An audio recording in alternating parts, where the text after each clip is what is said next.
थोड़ा माहौल थोड़ा सा गमगीन हो गया ना।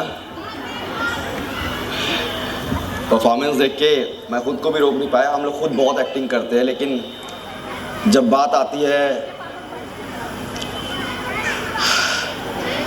अपने फादर की, उनके स्ट्रगल की, परफॉर्मेंस किसी का भी देखो, खुद का टाइम याद आ जाता है। सॉरी, मैं कभी ऐसे किसी फंक्शन में ऐसे नहीं करता, पर आप लोग एकदम गलत टाइम में बुला लिया मेरे को।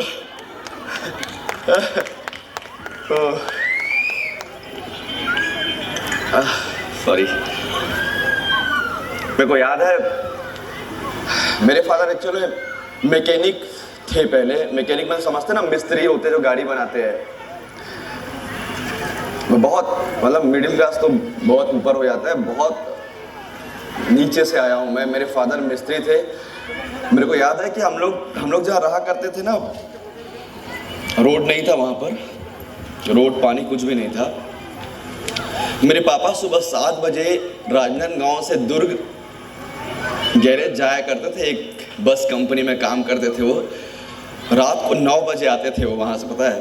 और आने के बाद 500 मीटर दूर से वो चिल्लाते थे मेरा नाम लेकर के।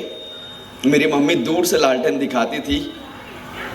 वो फिर उस रास्ते से आते थे, पैंट पूरा ऊपर चढ़ाते थे, कीचड़ रहता था, बहुत कीचड़, बारिश का दिन है, मेरे को याद है।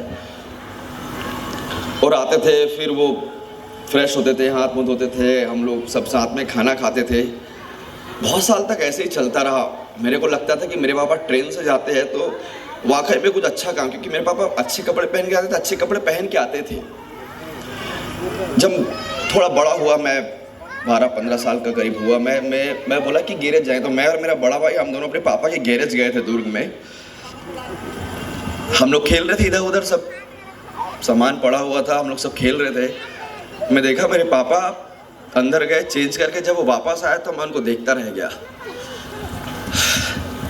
काले काले कपड़े, गंदे कपड़े, फटे हुए कहीं पर। मेरे को अभी भी उनका चेहरा याद है। वो वाकई में मेरे लिए सुपर हीरो। और शायद बोल नहीं पा रहा हूँ, आई एम सो सॉरी। मैं ऐसे फंक्शन में ऐसी बातें कर रहा हूँ।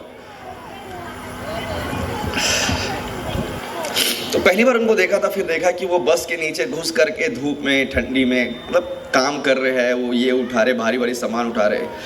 अपने पापा की इज्जत इतनी बढ़ गई। मैं आज आपको ये कहानी, आज वैसे मेरे को याद नहीं थी कहानी, ये परफॉर्मेंस देख के कहानी याद आ गई। आज कहानी मैं ये इसलिए आपको बता रहा हूँ कि कई यहाँ पर बड़े बच्चे भी, कोई 15 साल, 20 साल, 10 साल के बच्चे जो इन सब बातों को जानते हैं। आपको आइडिया भी नहीं है कि आपके पेरेंट्स जब घर से बाहर जाते हैं ना, तो वो कितने लोगों की बातें सुनते हैं, कितने लोग उन लोगों को डांटते हैं, उनके बॉसेस डांटते हैं, जो उनका मैनेजमेंट होता है वो उनको टारगेट देता है। और वो रात और दिन एक करके कैसे कैसे आप लोगों के लिए चीज़ें अरेंज करते हैं, आप लोगों को आइडिया भी नहीं है। जब पेरेंट बनते हो, अब मैं एक पेरेंट हूँ तो अब मैं समझता हूँ। और मेरे को गुस्सा आता है कभी कभी जब मेरे बच्चे मेरी चीज़ों को अहमियत, उनको लगता है कि उनके फादर एक्टर या हीरो है तो वो बहुत आसान सा काम करते हैं, वो जाते होंगे और शूटिंग करते वापस आते हैं। 18 घंटे काम करते हैं हम लोग, 18 घंटे, 20 घंटे, कभी कभी 24 घंटे काम करते हैं। सिर्फ हंसते जरूर रहते हैं, लेकिन क्या धूप, क्या गर्मी, क्या बरसात। तो ये कहानी इसलिए सुना रहा हूँ मैं कि पेरेंट्स इतना कुछ करते हैं, प्लीज़ उनकी मेहनत की अहमियत को समझिए। और आपको बहुत कुछ मिला है। पहले के जो मेरे उम्र के जो यहाँ पेरेंट्स बैठे हुए, वो सब मैक्सिमम लोग सरकारी स्कूल में पढ़ के आए हैं। आप लोगों को इतना अच्छा स्कूल मिला है, इतना अच्छा स्टाफ, एजुकेशन और इतनी सारी सुविधाएं मिली है। आप सबसे रिक्वेस्ट है कि उसकी अहमियत को समझिए, क्योंकि सबको ये नसीब नहीं हुआ है। खास करके आपके पेरेंट्स को ये नसीब नहीं हुआ होगा। घर जाके उनकी कहानी सुनिएगा, अपने दादा दादी का स्ट्रगल सुनिएगा, आपको लगेगा कि आपके पास इतना कुछ है जितना उनके पास उनका 10% भी नहीं था।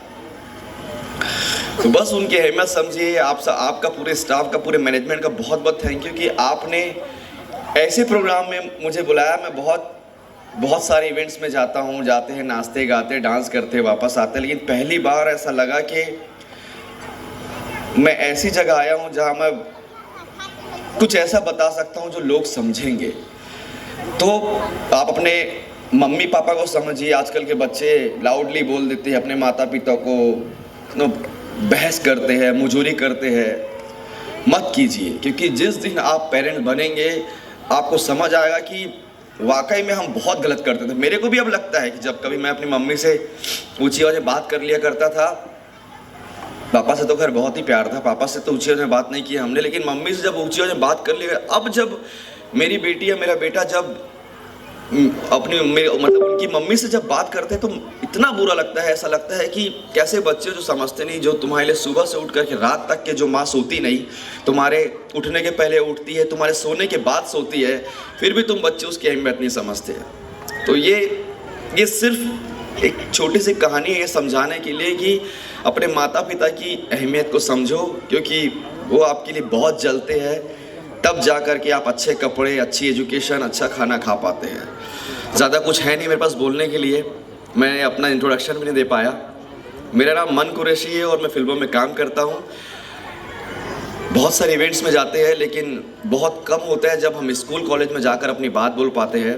और पूरे स्टाफ का, पूरे मैनेजमेंट का बहुत बहुत धन्यवाद, जो आपने मुझे इस काबिल समझा कि मैं आपके सामने यहाँ पर इतने पढ़े लिखे लोगों के सामने आकर के यहाँ पर ऐसी बात कर सकूँ। आपका बहुत बहुत धन्यवाद। और धन्यवाद यहाँ के टीचर्स का, या फिर जिन्होंने भी कोरियोग्राफ किया है, इतना कमाल कोरियोग्राफ किया है। बच्चों का जो कॉन्फिडेंस है वो देखते बन रहा है, क्या कर रहे हैं। मतलब हम लोग जो काम करते हैं वो कट में करते हैं, कट में 4 बीट 5 बीट 32 बीट का काम करते हैं, फिर रुक जाते हैं, फिर हमको सिखाया था, फिर हम काम करते हैं। एक बच्चा भी अपना बीट नहीं छोड़ रहा है और वो इतने कॉन्फिडेंस से काम कर रहे हैं। ये उनको ट्रेनिंग मिली है और इतनी अच्छी ट्रेनिंग मिली है कि मैं आश्चर्यचकित था कि वो लोग इतना अच्छा कैसे कर सकते हैं। तो जो भी टीचर्स और जो भी इस मेहनत के पीछे है, आप लोग बहुत थैंक यू। कमाल आपने कोरियोग्राफ किया है। और लास्ट वाला जो था वो ऑसम था, और उसके पहले वाला एक जो था वो एक बच्ची थी, बीच में एक बच्ची थी, वो एक बीच में बच्ची थी सेंटर में, बाप रे मेरी नज़र नहीं हट रही थी उससे, क्या कर रही थी वो। तो आप सबको बहुत बहुत शुभकामनाएं। जितना अच्छा आपने यहाँ किया है, उम्मीद है जब भी भविष्य में आपको मौका मिलेगा आप सब ज़रूर करेंगे। और क्या बोलूँ, थैंक यू वेरी मच। और सॉरी आप लोगों ने इतना सारा समय ले लिया, अपनी ऐसी कहानी बताई जो शायद मैंने कभी किसी को नहीं कही, ना अपने दोस्तों को, ना अपने पेरेंट्स को। तो आज जा करके अपने पेरेंट्स के ऊपर गले लगाइएगा और ज़रूर उनसे थैंक यू कहिएगा। जो बड़े हो गए हैं वो अपने बुजुर्ग माता पिता को थैंक यू बोलिएगा, जो बच्चे हैं वो अपने यहाँ बैठे हुए माता पिता को ज़रूर थैंक यू बोलेगा। Thank you all very much. That was indeed motivating and extremely informative. We are honored and privileged to have you among us. Now I request Father Santosh to present the memento.